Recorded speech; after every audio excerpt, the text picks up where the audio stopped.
I don't know why everybody thinks they got to pull these massive lists. You just need to hit the lists you have better and probably more often for most people. I mean, I'd say 99% of operations I talk to are not hitting everything in the most efficient way they can.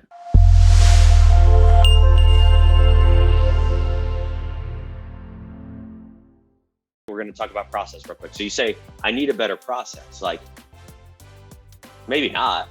Maybe you just need, instead of trying to hit 10 to 15,000, like, how do you just get to the 3,000 best?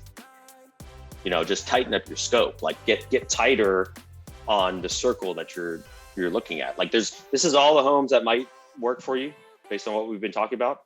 Instead of trying to hit all these, how do you just hit like this little circle inside? Then it's a lot less list management stuff.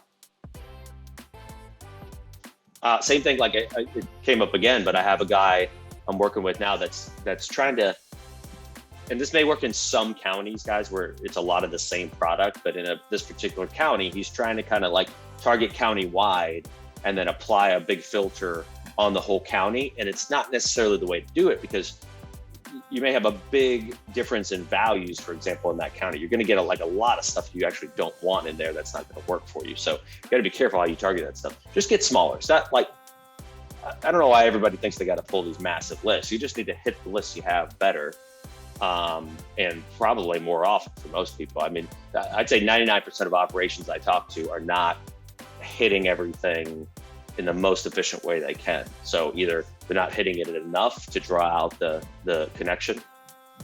Just remember, like, here's a simple piece of math for you guys. Take your connection rate, right? So take 100 and divide it by your connection rate. So if your connection rate is 20, 100 divided by 20 is 5. That's how many rounds you need to take your list before you should stop doing that action.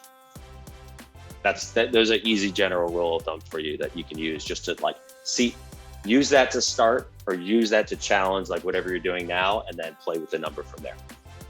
I'll say it again. So take 100 divided by whatever your connection rate is, whether it's cold call, text would be your response rate, not your connection rate. All right, so does that make sense?